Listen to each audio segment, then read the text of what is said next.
అదే RTV app వార్తల్ని క్షణాల్లో చదివే అవకాశం ఉంటుంది. ఒక న్యూస్ పేపర్, ఒక టెలివిజన్ ఛానల్ మీ చేతుల్లో ఎప్పుడూ ఉంటాయి. రాష్ట్రంలో 2024 రంగం సిద్ధమవుతున్న ఈ తరుణంలో కూడా అభ్యర్థులు కూడా ఖరారయ్యారు. అదేవిధంగా నామినేషన్లు అయిపోయాయి. ప్రచార కార్యక్రమాలు కూడా ముమ్మరంగా ఉన్నారు అభ్యర్థులు అయితే. అదేవిధంగా కూడా నియోజకవర్గాల్లో అభ్యర్థులు గెలుపులపై కూడా కసరత్తులు చేస్తూ నియోజకవర్గంలో విస్తృత పర్యటన చేస్తున్నారు. మొన్నటి ఎండను కూడా లెక్క చేయకుండా పర్యటిస్తున్న ఈ నేపథ్యంలో గిద్దలూరు నుంచి టీడీపీ కూటమి అభ్యర్థిగా ముత్తుమల అశోక్ రెడ్డి అయితే బరిలో ఉంటున్న ఈ నేపథ్యంలో కూడా ప్రచారంలో కూడా దూసుకుపోతున్నారు. వారు ఇప్పుడు మనతో పాటు ఉన్నారు. రేపు పవన్ కళ్యాణ్ వస్తున్న సందర్భంగా ఏర్పాట్లపై పరిశీలిస్తున్నారు. అదేవిధంగా అసలుకి ప్రచార కార్యక్రమంలో ప్రజల నుంచి ఎటువంటి స్పందన వస్తుంది, అదేవిధంగా ఎన్నికలకు ఏ విధంగా ముందుకు పోతున్నారు వాడు మాట్లాడుతూ తెలుసుకున్న ప్రయత్నం చేద్దాం. సార్, గత కొన్ని రోజుల నుంచి అయితే మీరు ఎన్నికల ప్రచారం నియోజకవర్గంలో విస్తృతంగా చేస్తున్నారు. పగలు రాత్రి తేడా తెలియకోకుండా కూటమిలు కలుపుకొని కూటమి సభ్యులు కలుపుకొని పోతున్నారు. అసలు ప్రజల నుంచి ఏ విధంగా మీకు స్పందన వస్తుంది? ఈరోజు గిద్దలూరు నియోజకవర్గంలో మేము దాదాపు గత 20-25 రోజుల నుంచి ఎన్నికల ప్రచారం పెద్ద ఎత్తున చేయడం జరుగుతుంది. ఎన్డీఏ కూటమి అభ్యర్థిగా తెలుగుదేశం పార్టీ తరఫున ఎమ్మెల్యేగా నేను అశోక్ రెడ్డి నేను పోటీ చేస్తూ ఉన్నాను. ప్రజలు ఏ గ్రామానికి పోయినా కూడా రేపటి రోజు ఎన్డీఏ కూటమిని, తెలుగుదేశం ఈ యొక్క కూటమిని గెలిపించాలనేటువంటి దీంట్లో స్పష్టంగా మా నియోజకవర్గంలో ఉన్నారు. ఈ తెలుగుదేశం ప్రభుత్వం అధికారంలో ఉన్నప్పుడు, నేను శాసనసభ్యుడిగా ఉన్నప్పుడు నియోజకవర్గంలో త్రాగునీటి సమస్యకి సంబంధించిందే కాదు, గ్రామాలలో చేసినటువంటి అభివృద్ధి రోడ్లనే కాదు, మనకి ఇతరత్రా మాకు చెరువుల అభివృద్ధే కాదు, చెక్ డ్యాముల నిర్మాణమే కాదు, ఏ కార్యక్రమం తీసుకున్నా కూడా తెలుగుదేశం అభివృద్ధి హయాంలో పెద్ద ఎత్తున జరిగింది. సంక్షేమం కూడా ఆ రోజు మేము సాచురేషన్ మోడ్లో పెన్షన్స్, పక్కా గృహాలు, రేషన్ కార్డులు ఇవన్నీ కూడా అందించగలిగాం. ఈరోజు వైఎస్ఆర్ ప్రభుత్వం అధికారంలో ఉన్నటువంటి ప్రభుత్వం పేద వర్గాల ప్రజలకు సంక్షేమం ఇస్తున్నానని చెప్తున్నారు. కానీ ఈ సంక్షేమము ఒకవైపు ఇస్తున్నామని చెబుతూ పేదవాడి నుంచి అత్యధికంగా ప్రభుత్వం డబ్బులు వసూలు చేస్తూ ఉంది. నిత్యావసరాల ధరల పెరుగుదల, విద్యుత్ ఛార్జీల పెరుగుదల, ఆర్టీసీ ఛార్జీల పెరుగుదల. ఈరోజు సామాన్య మానవుడు ఈరోజు ఎక్కడికి పోయినా కూడా మాకు 10 రూపాయలు ఇచ్చి 100 రూపాయలు ఈ ప్రభుత్వం తీసుకుంటుందని చెప్పి స్పష్టంగా చెప్తా ఉన్నారు సామాన్య మానవుడు. ఇదే కాకుండా ఈరోజు వ్యాపార వర్గాలు ఈ ప్రభుత్వ తీరుతో బెంబేలెత్తిపోతూ ఉన్నారు. బెల్లం అమ్ముతేనే జైల్లో పెట్టారు. బెల్లం అనేటువంటిది మనకి ప్రతి మనిషికి కావాల్సిన నిత్యావసరమైనటువంటి వస్తువులలో భాగంగా ఉన్నటువంటి బెల్లాన్ని అమ్మితే నువ్వు జైల్లో పెట్టిస్తున్నావంటే వ్యాపార వర్గాలకి ఈరోజు ఈ ప్రభుత్వంలో వారు వ్యాపారం సజావుగా జరుపుకునే పరిస్థితి లేదు. నిరుద్యోగ యువత, మహిళలు మాకున్నటువంటి ఈ ప్రాంతంలో ఏదైతే మా నియోజకవర్గంలో వలసలు అత్యధికంగా పోతూ ఉన్నారు. ఇక్కడి నుంచి వలసలను అరికట్టే దానిలో భాగంగా ఎటువంటి చర్యలు ఈ ప్రభుత్వం వైపు నుంచి తీసుకున్న పరిస్థితి లేదు. ఏదేమైనా నియోజకవర్గంలో తెలుగుదేశం కూటమి అభ్యర్థినైనటువంటి నన్ను ఖచ్చితంగా గెలిపించాలని ప్రజలు సంసిద్ధంగా ఉన్నారు. అదేవిధంగా మాకు ఏదైతే మేనిఫెస్టోని రిలీజ్ చేశారో, ఇప్పుడు 2019కి 2024కి ఎన్నికలకు మధ్య ముత్తుమల అశోక్ రెడ్డి గ్రాఫ్ విపరీతంగా పెరిగింది. ఇప్పుడున్న టీడీపీ కూటమి మేనిఫెస్టో మీకు ఏ విధంగా ఉపయోగపడబోతుంది? ఈరోజు తెలుగుదేశం కూటమి మేనిఫెస్టో ఏదైతే రిలీజ్ చేశారో ఇది సూపర్ హిట్ అయింది. అలాగే YSR Congress party manifesto utter flop అయింది. ఈరోజు ప్రజల ఆకాంక్షకు అనుగుణంగా తెలుగుదేశం కూటమి మేనిఫెస్టో ఉంది. ఒకవైపు సంక్షేమం, రెండవ వైపు అభివృద్ధి, మూడవ వైపు ప్రాంతాలనే ఏ విధంగా ముందుకు తీసుకుని పోయేది, అదేవిధంగా బీసీ, ఎస్సీ, ఎస్టీ, మైనార్టీ వర్గాలకి వీరిని అన్ని విధాలుగా ఈ సమాజంలో రేపు మేనిఫెస్టోలో క్లియర్గా ముందుకు తీసుకుని పోయేటువంటిది పొందుపరిచారు. ఇదే కాదు, ఈరోజు మనకి ఉదాహరణకు చెప్తా ఉన్నాను, చంద్రన్న బీమా. ఏదైతే చంద్రన్న బీమా అనేటువంటిది ఉందో, మనిషి ప్రమాదంలో మరణిస్తే 10 లక్షలు, సహజ మరణం 5 లక్షలు. గతంలో తెలుగుదేశం ప్రభుత్వం ఉన్నప్పుడు 5 లక్షల రూపాయలు ప్రమాదంలో మరణిస్తే సహజ మరణానికి 2 లక్షలు ఇచ్చారు. ప్రజలకు అందించారు కాబట్టి ఈ మేనిఫెస్టోని ప్రజలు నమ్ముతూ ఉన్నారు.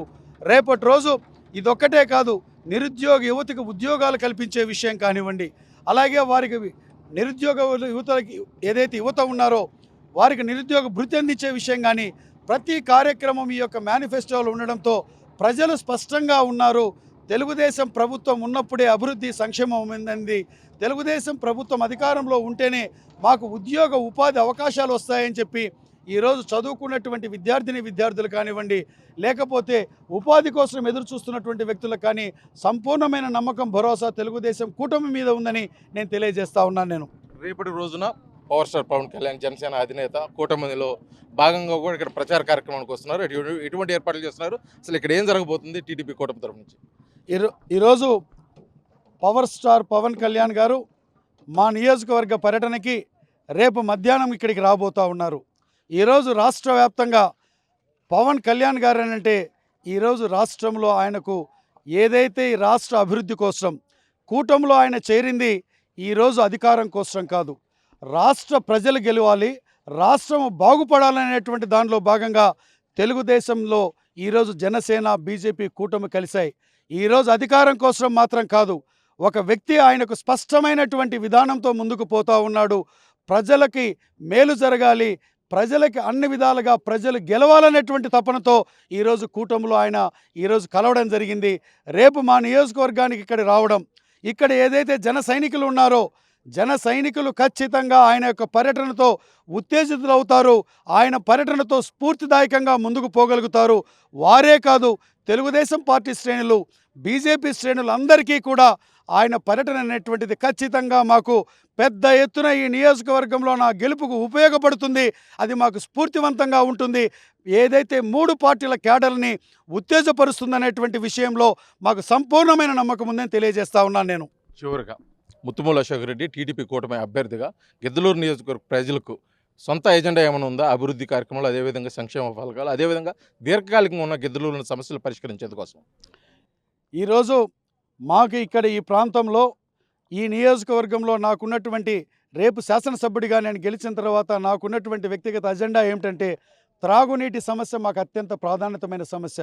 నియోజకవర్గంలో త్రాగునీటి సమస్య పరిష్కరించేదానికి, 2 సాగునీటి రంగంలో వెలుగొండ ప్రాజెక్ట్ని కంప్లీట్ చేయించడం ద్వారా ఈ ప్రాంతంలో ఎక్కువ విస్తీర్ణానికి సాగునీరు అందేలాగా, ఇదే కాకుండా వైద్యం పరంగా, విద్య పరంగా, ఇవే కాకుండా స్థానికంగా మా నియోజకవర్గంలో ఉన్నటువంటి గిద్దలూరు పట్టణంలో ఉన్నటువంటి రైల్వే ఓవర్ బ్రిడ్జ్ సమస్య కానీ, సగిలేరు వాగు ముంపు బాధితులకి ఆ సమస్యని రిటైనింగ్ వాల్ నిర్మించి పరిష్కరించేటువంటిది కానీ, చెరువులను అభివృద్ధి చేసేటువంటి విషయాలే కాదు, ఈరోజు నిరుద్యోగ యువతకి ఉద్యోగాలు కల్పించే దానిలో భాగంగా ఈ ప్రాంతంలో పారిశ్రామికంగా ఈ ప్రాంతాన్ని అభివృద్ధి చేసే విషయం కానివ్వండి, అలాగే వలసలను అరికట్టే దానిలో భాగంగా ఈ ప్రాంతంలో పెద్ద ఎత్తున ఉపాధి కల్పించే దానిలో భాగంగా, అలాగే మాకు ఏదైతే మా యొక్క పశ్చిమ ప్రకాశ వాసులు ఉన్నటువంటి ఆకాంక్ష ఏదైతుందో మాకు మార్కాపురం కేంద్రంగా జిల్లా ఏర్పాటు చేసుకున్నటువంటి విషయమే కాదు, అన్ని రకాలుగా మేము ఈ యొక్క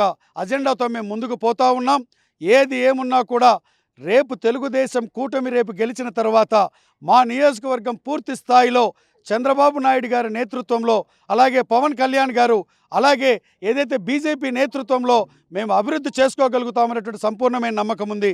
ఈరోజు డబుల్ ఇంజన్ సర్కార్ కేంద్రంలో బీజేపీ వచ్చి రాష్ట్రంలో మనకు తెలుగుదేశం కూటమి వచ్చినట్లయితే మేము రాష్ట్రాన్ని అభివృద్ధి చేసుకుంటాం, తద్వారా మా నియోజకవర్గాన్ని అభివృద్ధి చేసుకుంటామనేటువంటి సంపూర్ణమైన నమ్మకం ఉంది.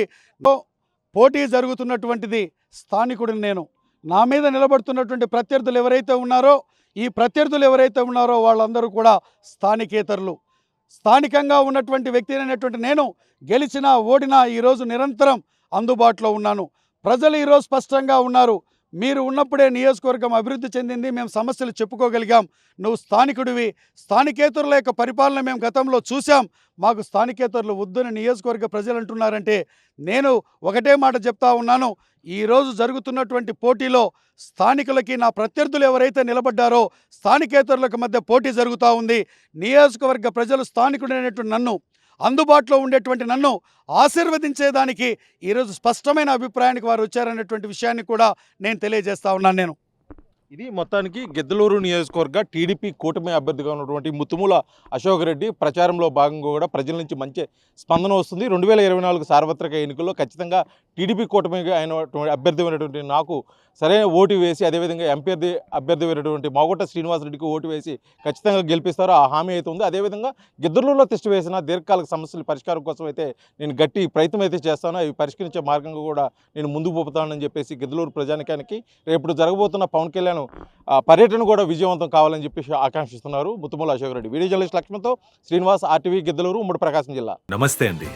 ఇది వ్యాపారం గురించి కాదు, ఓటు గురించి. ఎన్నికల్లో ఓటు వేయడం మన హక్కు మాత్రమే కాదు, కర్తవ్యం. ఎంతో మంది మహా నేతలు శ్రమించి ప్రాణత్యాగం చేసి ఈ అవకాశాన్ని మనకిప్పించారు. అందరూ ఓటు వేద్దాం, ఎందుకంటే ఓటు హక్కు ఊరికే రాదు. నా ఓటు ఎవరికో తెలుసా?